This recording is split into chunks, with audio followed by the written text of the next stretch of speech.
नमस्कार, मैं रवीश कुमार। बहुत जरूरी है कि हम मुद्रीकरण के सूत्रीकरण को समझने का प्रयास करें। आर्थिक नीतियों के लिए जिन शब्दों का इस्तेमाल होता है उनके खेल को समझना चाहिए और उन शब्दों के खानदान को भी जानना चाहिए कि आते कहां से हैं, किसकी वकालत करते हैं।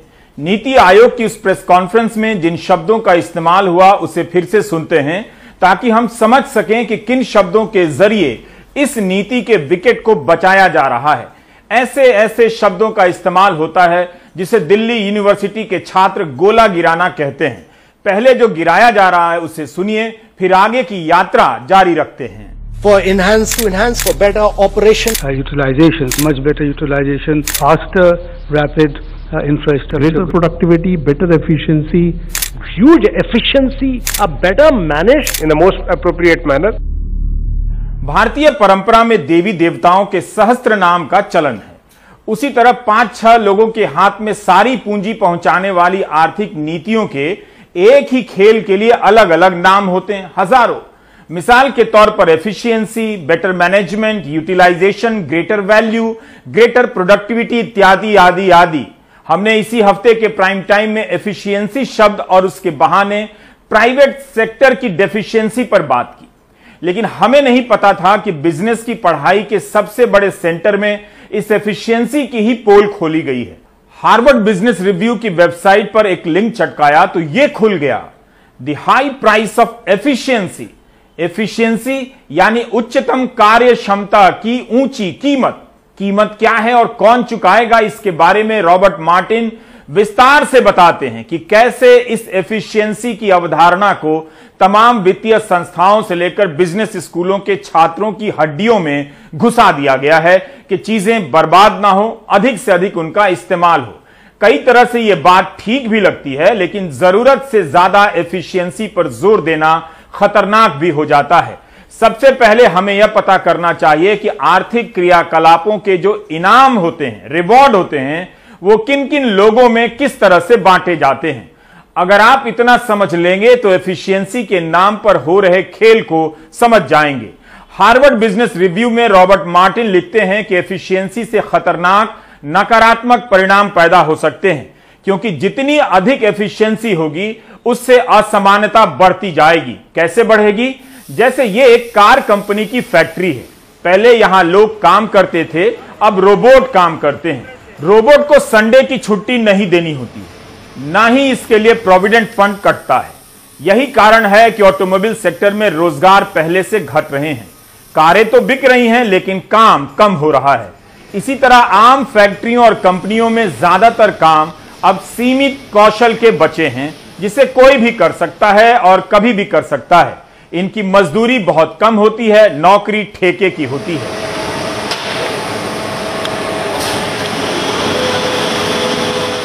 अगर आप गलती से हिंदू मुस्लिम डिबेट नहीं देख रहे हैं और प्राइम टाइम देख रहे हैं और गुरुग्राम और फरीदाबाद की फैक्ट्रियों में काम करते हैं तो आप समझ सकते हैं कि आपकी कमाई कई साल से एक ही जगह पर अटकी है और कई साथियों का रोजगार चला गया है। उसका कारण क्या है? तो हार्वर्ड बिजनेस रिव्यू में रॉबर्ट मार्टिन जी समझाते हैं कि एफिशिएंसी के नाम पर कंपनियां यही करती हैं और काम से पैदा होने वाला मुनाफा 2-4 लोग और 2-4 कंपनियों के हाथ में चला जाता है और समाज में भयंकर गरीबी और असमानता पैदा होती है। मैं जानता हूं इसे सुनते हुए कई लोग दांत चियार कर हंस रहे होंगे कि क्या किसी कंपनी को एफिशिएंट नहीं होना चाहिए। रॉबर्ट मार्टिन भी कहते हैं कि एफिशिएंट होना चाहिए, लेकिन सिर्फ इसी पर इतना जोर देने के नतीजे खतरनाक होते हैं कि मजदूरी घटती है, बेरोजगारी बढ़ती है, चंद कंपनी वाले अमीर होते हैं और इसका बोझ उल्टा करदाताओं पर पड़ता है। जब सरकार इनका कम से कम पेट भरा रहे, इसके लिए गरीब कल्याण योजना चलाती है। फिर एक दिन आप ऑक्सफैम की रिपोर्ट पढ़ते हैं कि 1% के हाथ में ही देश की कुल संपत्ति है और बाकी 80 करोड़ लोग मोदी झोला लेकर राशन की दुकानों पर कतारों में लगे हैं और खलील धनतेजवी की लिखी गजल सुन रहे हैं, जिसे जगजीत सिंह जी ने गाया है।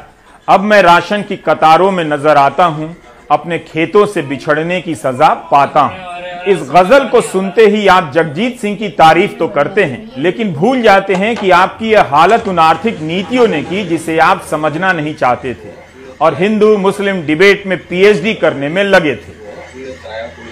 यह भी एक तरह की एफिशिएंसी ही है। जो योजना 1 साल से चल रही है उसे झोला बांटने के बहाने फिर से लॉन्च किया जा रहा है।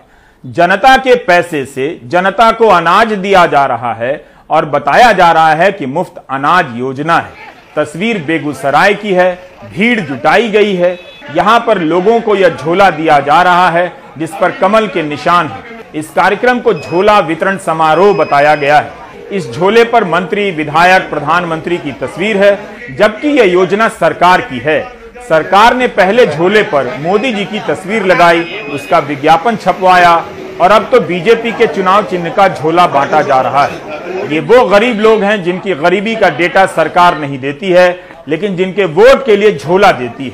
एफिशिएंसी के लिए अपनी संपत्ति किराए पर देने वाली सरकार ने अगर वाकई एफिशिएंसी की चिंता की होती तो 1 साल बाद इस योजना के लिए करोड़ों रुपए के खर्चे से झोला नहीं छपवाती, उसके विज्ञापन पर करोड़ों रुपए खर्च नहीं करती। गरीब कहते हैं कि बाबू अगर प्रधानमंत्री नरेंद्र मोदी 20 साल और रह जाए तो हमर सबका गरीबी दूर हो जाती। ये गरीब की आवाज है, इसलिए गरीब कहते हैं भगवान करे कि मोदी आने वाले 20 साल तक प्रधानमंत्री रहे जिससे हम गरीबों की रक्षा हो। भारत के प्रधानमंत्री दुनिया के ऐसे प्रधानमंत्री हैं, आज चाइना छोड़ करके किसी देश की आबादी 80 करोड़ से ऊपर नहीं है। वैसी स्थिति में मैं मानता हूं कि आज कई महीनों से प्रधानमंत्री 80 करोड़ से ऊपर लोगों के घरों में राशन दे करके एक बड़ा काम किया है। इसे कहते हैं पॉलिटिकल एफिशिएंसी। वित्त मंत्री निर्मला सीतारमण ने कहा कि राहुल गांधी को मुद्रीकरण क्या समझ आता है। आप तुरंत मान भी लेंगे कि राहुल गांधी को क्या समझ आता है, लेकिन आपको जो समझाया जा रहा है क्या वो समझ आ रहा है? क्या हार्वर्ड बिजनेस रिव्यू में लिखने वाले रॉबर्ट मार्टिन को भी मुद्रीकरण समझ नहीं आ रहा होगा? हालांकि उनका लेख एफिशिएंसी पर अत्यधिक जोर देने पर है, लेकिन इसी के बहाने तो मुद्रीकरण को यहां पेश किया जा रहा है। रॉबर्ट मार्टिन ने वॉलमार्ट का उदाहरण दिया है। बताते हैं कि यहां पर कम से कम न्यूनतम वेतन पर लोग रखे जाते हैं। लोगों को इतना ही दिया जाता है कि जी सकें, इसलिए यहां काम करने वाले लोग सरकार की योजनाओं पर निर्भर रहते हैं। सरकारी पैसे से मिलने वाले अनाज लेते हैं, स्वास्थ्य बीमा लेते हैं और घर लेते हैं। यानी वॉलमार्ट के मॉडल से सरकार पर ही बोझ पड़ता है। अमेरिकी संसद ने एक अध्ययन में पाया कि 200 लोगों वाले वॉलमार्ट के स्टोर का सरकारी बजट पर क्या भार पड़ता है, तो पता चला कि कर्मचारियों को इतना कम वेतन दिया जाता है कंपनी की तरफ से कि वे सरकार की विभिन्न योजनाओं पर आश्रित रहते हैं, जिसके कारण हर कर्मचारी टैक्स पेयर पर सालाना $2,759 का बोझ डालता है। इस तरह 11,000 स्टोर्स में 23 लाख लोग काम करते हैं। ये लोग काम तो करते हैं वॉलमार्ट का, लेकिन जिम्मेदारी बन जाते हैं सरकार की, आप करदाताओं की, और सारी पूंजी चली जाती है 5 लोगों के पास, जिनके सबसे अमीर होने की कहानी आप फिर से पैसे देकर पढ़ते हैं। जब सरकार ने राष्ट्रीय मुद्रीकरण पाइपलाइन पर 196 पन्नों की 2 पुस्तिका लॉन्च की तो उसमें यह नहीं बताया कि एफिशिएंसी के बारे में दुनिया अलग से भी सोच रही है। उन्हीं उदाहरणों को रखा गया जिससे लगे कि मुद्रीकरण हर जगह सफल है। लेकिन हार्वर्ड बिजनेस रिव्यू वाले रॉबर्ट मार्टिन जी लिखते हैं कि पिछले 20 साल में अमेरिकी उद्योग का 75% हिस्सा चंद लोगों के हाथ में सिमट कर रह गया है। रॉबर्ट मार्टिन बताते हैं कि 1978 में अमेरिका की चोटी की 100 कंपनियां स्टॉक मार्केट में लिस्ट होने वाली कंपनियों का 48% मुनाफा कमाती थीं और 2015 में चोटी की 100 कंपनियां शेयर बाजार में लिस्ट होने वाली सारी कंपनियों का 84% मुनाफा कमाने लगी। यानी सारा पैसा इन 100 कंपनियों के पास चला गया। हार्वर्ड बिजनेस रिव्यू में एक और मिसाल है। कैलिफोर्निया में बादाम की खेती के लिए देश भर से, अमेरिका से मधुमक्खियां लाई जाने लगी। इससे यह तो हुआ कि कैलिफोर्निया बादाम के उत्पादन में नंबर 1 हो गया, इसके उत्पादन से जुड़ी हर कमी दूर कर ली गई, लेकिन सारी खेती एक जगह जमा होने के भी संकट पैदा हो गए। अगर यहां कोई तबाही आई तो क्या होगा? दूसरा, मधुमक्खियों को दूर से लाने के कारण वो कमजोर होने लगी और मरने लगी, जिसके कारण एक और संकट पैदा हुआ। तो मतलब यह है कि एफिशिएंसी के नाम पर सब कुछ 1, 2, 3 के हाथ में जाएगा तो इसी तरह के संकट पैदा होंगे। सरकार बार बार कह रही है कि मुद्रीकरण में मालिक सरकार रहेगी, सरकार बेच नहीं रही है। डीआईपीएम के सचिव हैं तुहिन कांत पांडे, इनके बयान को लेकर अद्रिजा चैटर्जी ने ब्लूमबर्ग प्रिंट में एक स्टोरी की है, 11 अगस्त को छपी है, जिसमें दीपम के सचिव तुहिन कांत पांडे कहते हैं कि आप आने वाले 5 वर्षों में नई पीएसयू नीति के तहत बहुत सारा निजीकरण देखने वाले हैं। सरकार उन सरकारी कंपनियों को बंद करने की बात कर रही है जिनका खुलकर विनिवेश नहीं हो सकता है। इस पूरे इंटरव्यू में तुहिन कांत पांडे नई नीति को निजीकरण कहते हैं, लेकिन वित्त मंत्री निजीकरण नहीं कहना चाहती हैं। क्या मुद्रीकरण निजीकरण नहीं है? क्या निजीकरण बेचना नहीं? श्रेष्ठ तरीका यही है कि पूंजीवाद लोकतांत्रिक हो, पारदर्शी हो, लेकिन यह होगा तो उन 5 लोगों की तरक्की नहीं होगी जो दोस्त हैं। उनकी तभी तरक्की होगी जब गली गली में व्यापारी, छोटे दुकानदार खत्म हो जाएंगे, उनके व्यापार पर 5 लोगों के बिजनेस का कब्जा हो जाएगा। रॉबर्ट मार्टिन जैसे मैनेजमेंट गुरु यही कहना चाहते हैं। एफिशिएंसी तो आ जाएगी, लेकिन उसका दुष्परिणाम यह होगा कि रोजगार घटेगा, जो मिलेगा कम मजदूरी का मिलेगा, मुनाफा बढ़ेगा 4 लोगों का बढ़ेगा। जो हार्वर्ड बिजनेस रिव्यू में छपा है वही बता रहा हूं।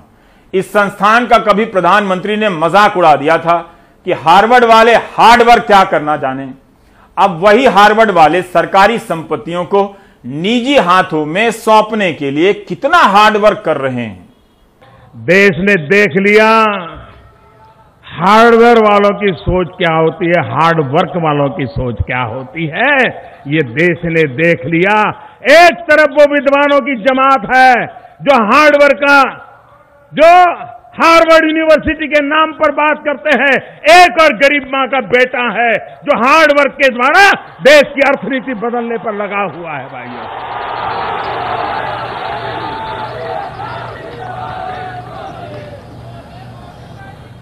हार्वर्ड आगे बढ़ेगा कि हार्ड वर्क देश के किसानों ने दिखा दिया है, देश के मजदूरों ने दिखा दिया है, देश के ईमानदारों ने दिखा दिया है। हार्वर्ड से ज्यादा दम होता है हार्ड वर्क में। वैसे सरकार हार्वर्ड को पसंद भी करती है काफी। हर साल बड़ी संख्या में अपने क्लास 1 अफसरों को हार्वर्ड पढ़ने के लिए भेजती है, दूसरे संस्थानों में भी। आप जानते हैं कि प्रधानमंत्री के तहत आने वाला कार्मिक मंत्रालय की वेबसाइट पर उन संस्थानों की सूची है जहां जाकर आईएएस अपना विकास कर सकते हैं, फिर लौटकर भारत का विकास कर सकते हैं। इस सूची में हार्वर्ड भी शामिल है। इसे श्रेष्ठ संस्थानों में एक बताया गया है। वहां के 11 कोर्स की सूची दी गई है जिनमें अफसर पढ़ सकते हैं। नीति आयोग के सीईओ अमिताभ कांत ने भी हार्वर्ड से कोर्स किया है। यह जानकारी उनकी पर्सनल वेबसाइट पर तो मिलती है, लेकिन नीति आयोग पर उनके बारे में दी गई जानकारी में हार्वर्ड का जिक्र नहीं है। बाय द वे, हार्वर्ड को सरकार प्यार करती है। Do you get my point?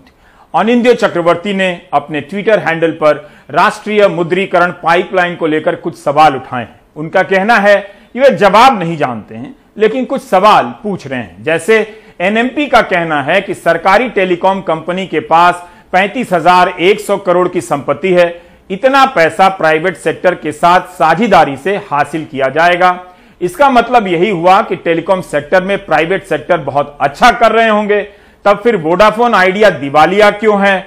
भारतीय एयरटेल का मुनाफा अप्रैल से जून में 62% कम क्यों हुआ है? पिछले साल अप्रैल से जून में इस कंपनी को 16,000 करोड़ रुपए का घाटा हुआ। क्यों हुआ?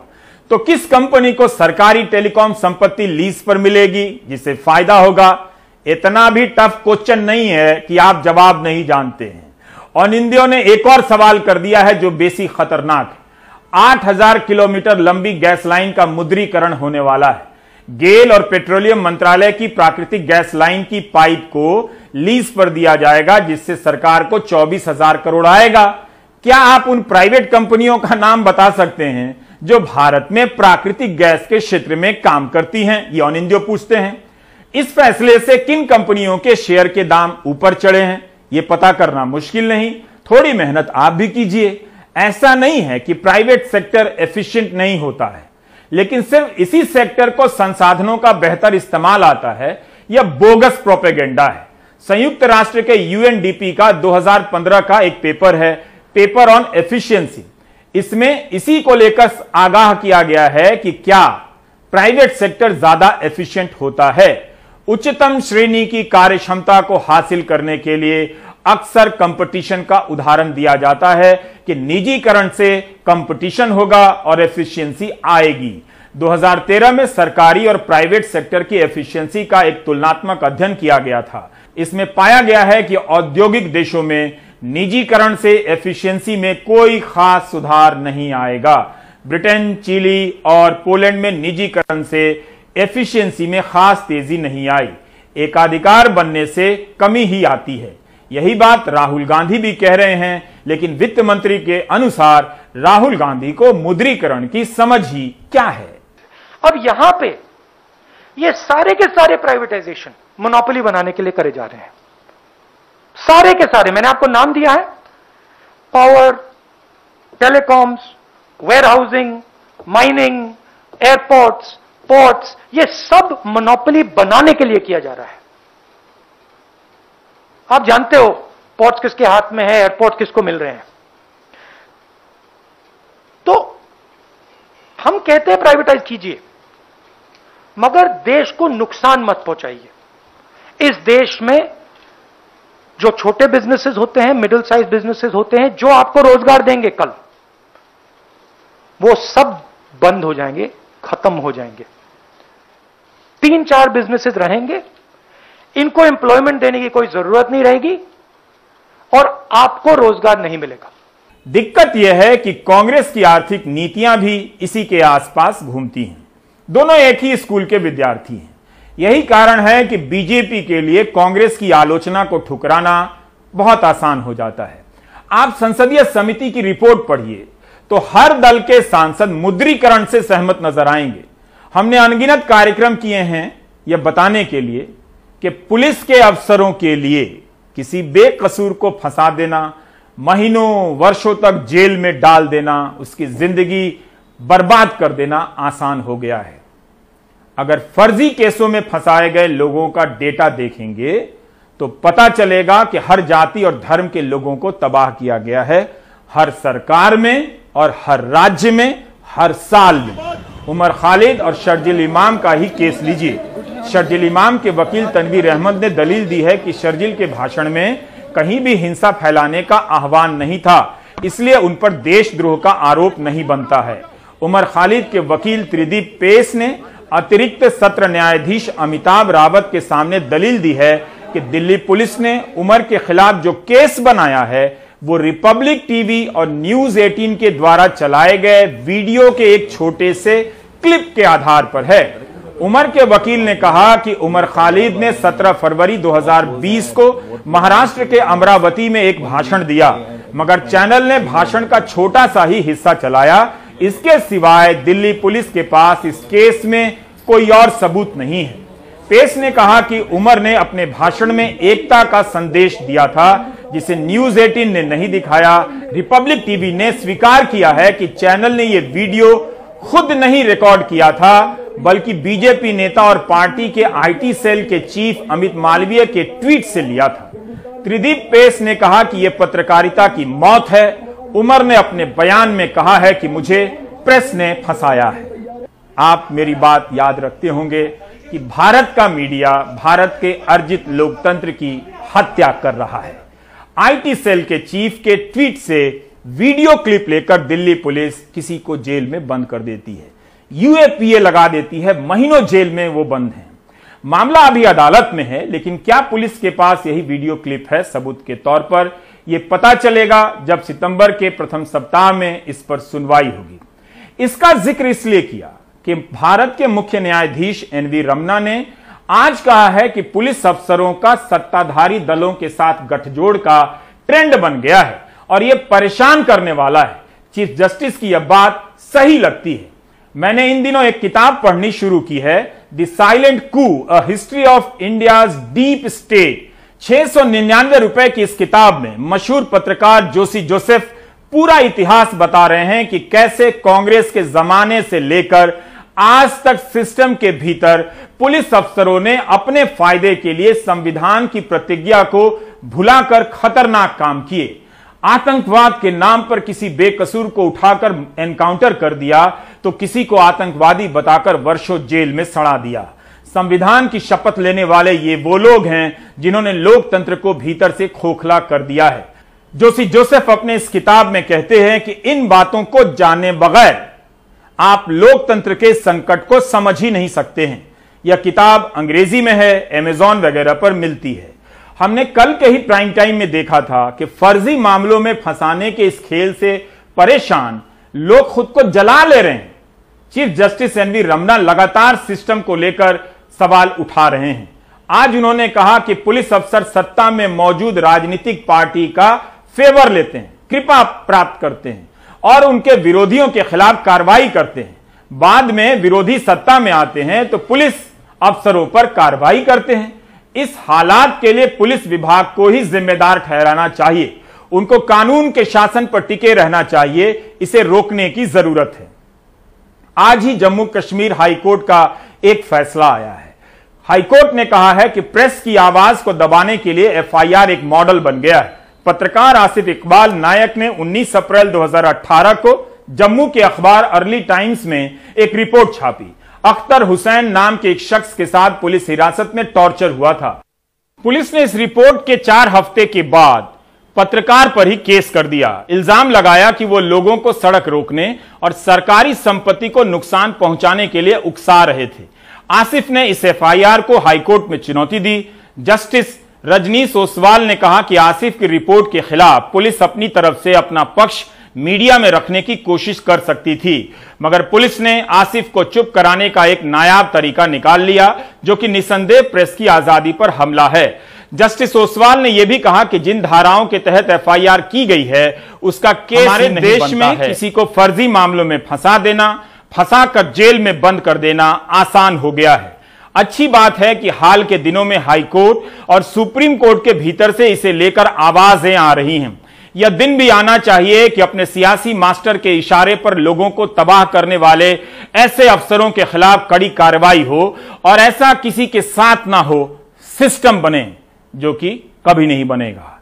इसलिए आप ब्रेक ले लीजिए। एक अभी मुद्दा उठ रहा है कि जो एक इंटरव्यू में मैंने कहा कि जो जेवलिन है, पहले थ्रो करने से पहले मैंने अरशद नजीम जो पाकिस्तानी जेवलिन थ्रो उससे जेवलिन ली, तो उसका काफी बड़ा मुद्दा बना दिया है। तो मैं आप सभी से यही विनती करता हूं कि ऐसा ना करें। स्पोर्ट्स सभी को मिलके चलना सिखाता है और हम सभी जेवलिन थ्रोअर आपस में प्यार से रहते हैं, सभी आपस में अच्छे से बात करते हैं।